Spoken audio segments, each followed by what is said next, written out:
Imagine this, you just spent a small fortune on your dream camera setup, and then bam, it's gone, stolen, out of your car or studio. This nightmare scenario happens more often than you might think. Today, I'm sharing exactly what you need to do if your camera gear gets stolen, and how to make sure you never have to go through that again. Stick around, because my final tip may just save you thousands of dollars in the future. What's good, everybody? My name is Ty. I'm a former Army combat photographer and the founder of FlashFilm Academy, the only place online dedicated to teaching photographers, filmmakers, and videographers the business side of content creation. If you want to learn how to take better pictures, go somewhere else. But when you're ready to learn the business side, you hit that subscribe button and you ride with me. Now, today's video is about what to do if the worst happens and your camera gear gets stolen, plus crucial steps you can take to avoid ever losing your precious equipment. Listen, I know it sucks. There's nothing worse than getting back to your car, studio, or house and noticing that your gear is not where you left it. That's why I'm gonna tell you don't go anywhere, because at the end of this video, I'm gonna give you a sneak peek into part 2, where I'll break down advanced methods for tracking and recovering stolen gear. Plus, there's a step-by-step guide that comes with part 2 of this video for all my members that you can download and follow those steps in order if this situation ever happened to you. So stay tuned. Step 1, immediate actions when your gear is stolen. First things first, document what's missing. Write down every detail about the stolen gear, model numbers, serial numbers, if they had any unique marks. This information is crucial for recovery, and it's something you need to be thinking about before this happens to you. So if it ever happens to you, you're prepared. Number 2, we gotta file a police report. Contact local authorities as soon as possible to file a police report. Provide them with all the details you gathered. And don't forget to get a copy of the report for insurance purposes. Number 3, we need to notify the insurance. If you have insurance, which I highly recommend, contact your provider and start the claim process. The police report is going to be something they need. Now, quick tip, if you have homeowners or renters insurance, you may want to call them to make sure photography and video production equipment is covered, or any type of extra computer equipment. Sometimes it's an added fee of $5 or $10 to cover another $10,000, $20,000 in computer equipment or camera equipment.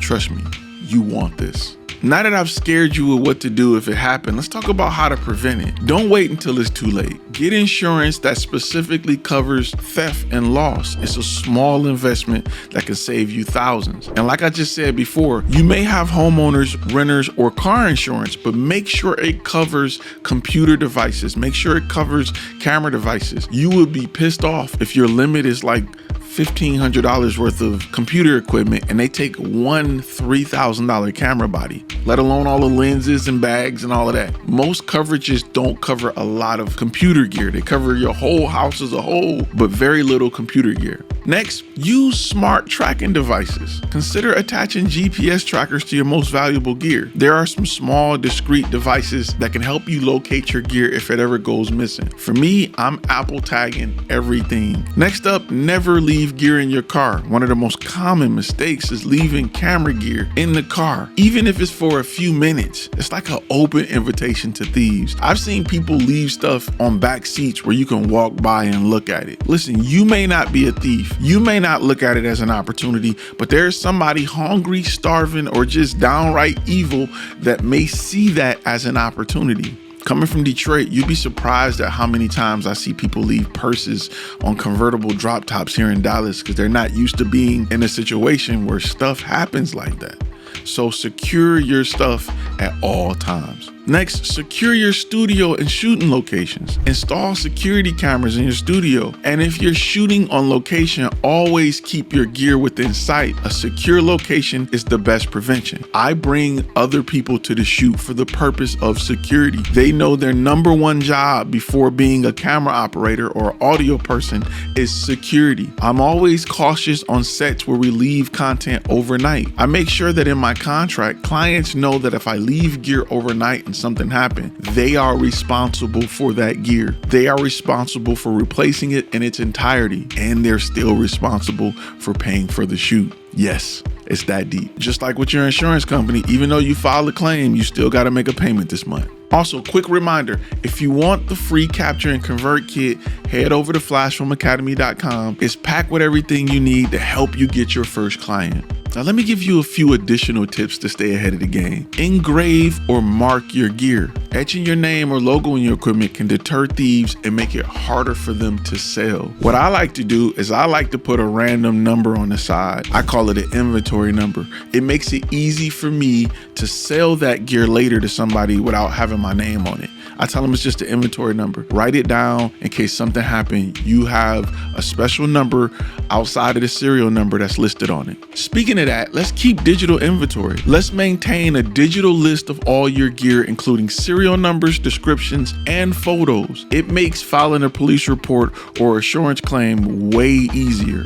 Trust me, you want to make sure you have a list of what's gone. And then next, you want to join local photographer networks. Get involved with local photography groups. It can be a great way to spread the word if your gear gets stolen. The community is often the first line of defense because guess who's looking for stuff to buy on Marketplace? And if they see something of yours that's stolen, they can notify you. Now that you know what to do if your gear is stolen and how to protect it, you're way ahead of the game. In part 2, I'll be diving into advanced recovery tactics, including how to track your stolen gear online and the best way to collaborate with local authorities for retrieval. To get a complete guide, head over to FlashFilmAcademy.com and consider becoming a member. Remember, every business around you needs content. Why aren't they hiring you? When you're ready to answer that question, visit FlashFilmAcademy.com or download our app from your app store and join today. As always, be inspired, be creative, be profitable. Now sit tight. Let me play a video from a current Flash Film Academy member so you can see what you're missing.